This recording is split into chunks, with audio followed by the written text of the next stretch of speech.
اعوذ باللہ من الشیطان الرجیم بسم اللہ الرحمن الرحیم وبشر الذین آمنوا وعملوا الصالحات ان لهم جنات تجری من تحتها الانہار، اور خوشخبری دے انہیں جو ایمان لائے اور اچھے کام کیے کہ ان کے لیے باغ ہیں جن کے نیچے نہریں رواں ہیں۔ کلما رزقوا منہا من ثمرۃ رزقا قالوا ھذا الذی رزقنا من قبل وأوتوا بہ متشابہا، جب انہیں ان باغوں سے کوئی پھل کھانے کو دیا جائے گا تو صورت دیکھ کر کہیں گے یہ تو وہی رزق ہے جو ہمیں پہلے ملا تھا، اور وہ صورت میں ملتا جلتا انہیں دیا گیا۔ وَلَهُمْ، اور ان کے لیے فِيهَا، اس میں أَزْوَاجٌ مُطَهَّرَةٌ، ان باغوں میں ستھری بیویاں ہیں، وَهُمْ فِيهَا خَالِدُونَ، اور وہ ان میں ہمیشہ رہیں گے، اور ان کے لیے ان باغوں میں ستھری بیویاں ہیں اور وہ ان میں ہمیشہ رہیں گے۔ اور یہاں ان پھلوں کی صورت ایک جیسی ہونے سے مراد وہ پھل ہیں، جنت کے وہ پھل ہیں جو باہم مشابہ ہوں گے، دیکھنے میں ایک جیسے ہوں گے لیکن ان کے ذائقے جدا جدا ہوں گے، اس لیے جنتی کہیں گے کہ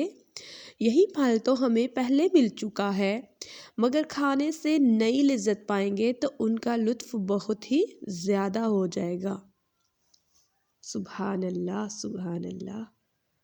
مومنین کے لیے خوشخبری میں جنت اور جنت کے باغات، اور جنت کے باغات کے بعد جنت کے پھلوں کا ذکر فرمانے کے بعد اللہ تعالیٰ نے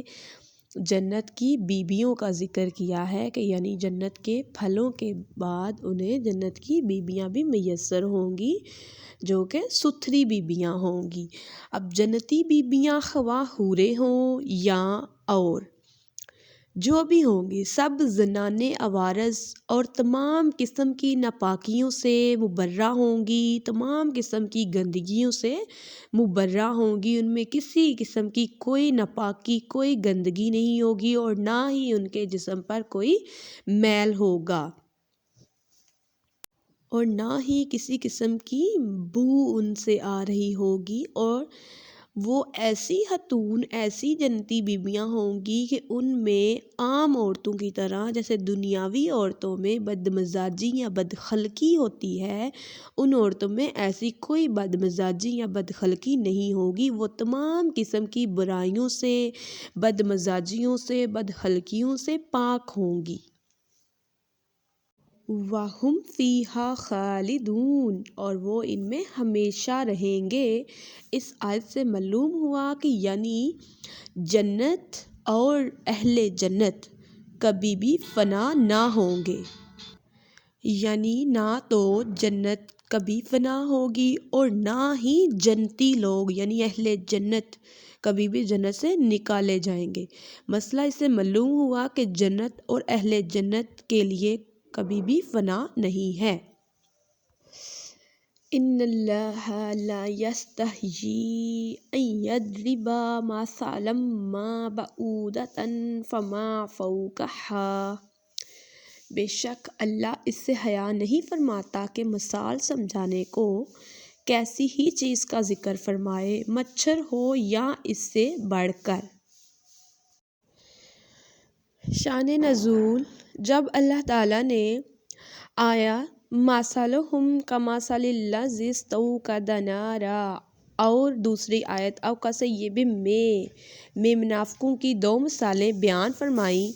تو منافقوں نے یہ اعتراض کیا کہ اللہ تعالیٰ اس سے بالاتر ہے کہ ایسی مثالیں بیان فرمائے، تو اس کے رد میں اللہ تعالیٰ نے اب یہ آیت نازل فرمائی کہ بے شک اللہ اس سے حیا نہیں فرماتا کہ مثال سمجھانے کو کیسی ہی چیز کا ذکر فرمائے، چاہے وہ مچھر سے چھوٹی ہی کیوں نہ ہو، چاہے وہ مچھر جیسی ہی کوئی چیز کیوں نہ ہو، اللہ مثال سمجھانے میں حیا نہیں فرماتے، بے شک۔ فَأَمَّا الَّذِينَ آمَنُوا فَيَعْلَمُونَ أَنَّهُ الْحَقُّ مِن رَّبِّهِمْ، تو وہ جو ایمان لائے وہ تو جانتے ہیں کہ یہ ان کے رب کی طرف سے حق ہے۔ چونکہ کسی بھی مضمون کو سمجھانے کے لیے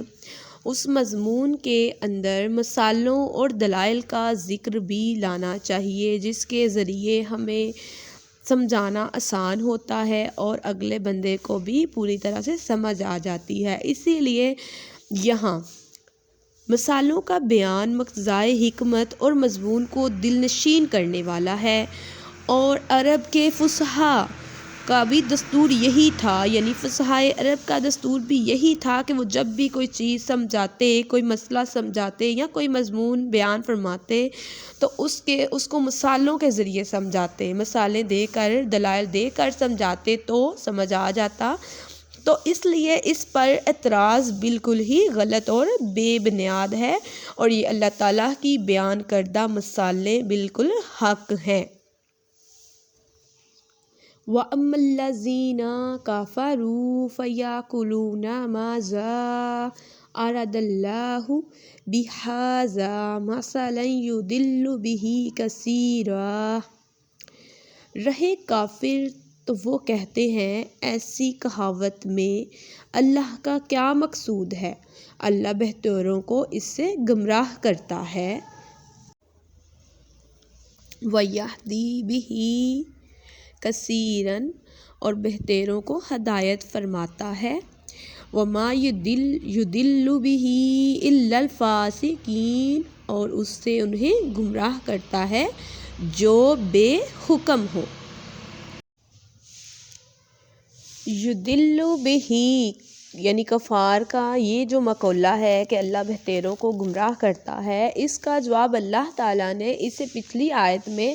فَأَمَّا الَّذِينَ آمَنُوا سے اور أَمَّا الَّذِينَ كَفَرُوا سے دے دیا ہے، جو دو جملے اوپر ارشاد ہوئے ہیں۔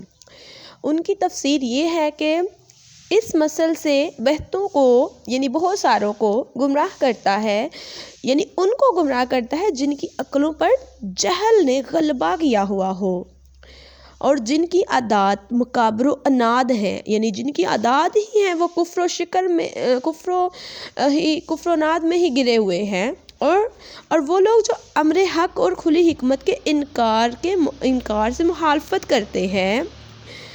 اور باوجود یہ کہ یہ مثال نہایت ہی پر محل ہے پھر بھی انکار کرتے ہیں،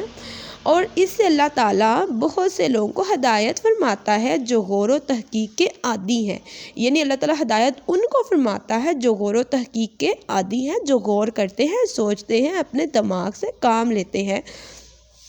اور وہ ان لوگوں کو ہدایت فرماتا ہے جو انصاف کے خلاف بات نہیں کہتے، کیونکہ وہ جانتے ہیں کہ حکمت یہی ہے کہ عظیم المرتبہ چیز کی تمثیل یعنی اس کی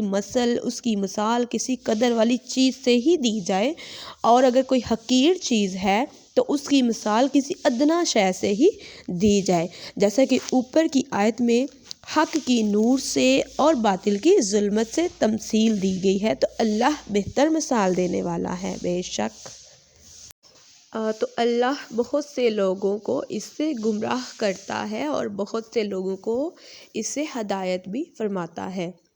لیکن اللہ انہیں گمراہ کرتا ہے جو بے حکم ہوتے ہیں۔ وَمَا يُضِلُّ بِهِ إِلَّا الْفَاسِقِينَ، یعنی انہیں گمراہ کرتا ہے جو بے حکم ہوتے ہیں۔ یہاں ذکر ہوا ہے ان فاسقین کا، تو فاسقین یعنی فاسق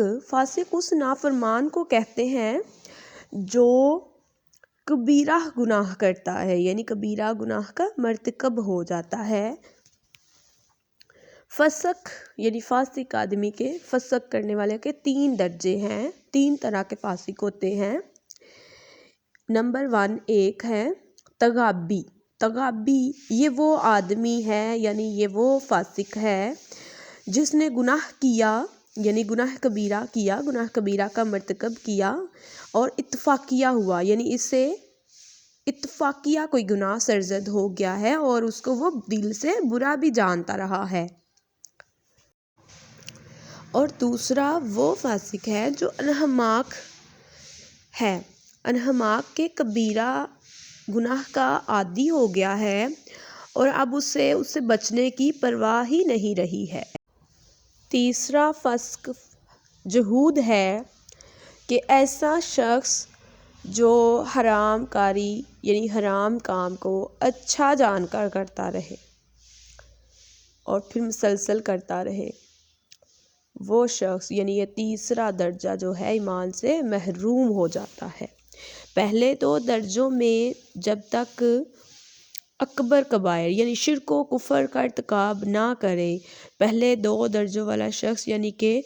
سب سے بڑا کفر شرک و کفر کا ارتکاب نہ کرے تو اسے مومن ہی کہا جائے گا۔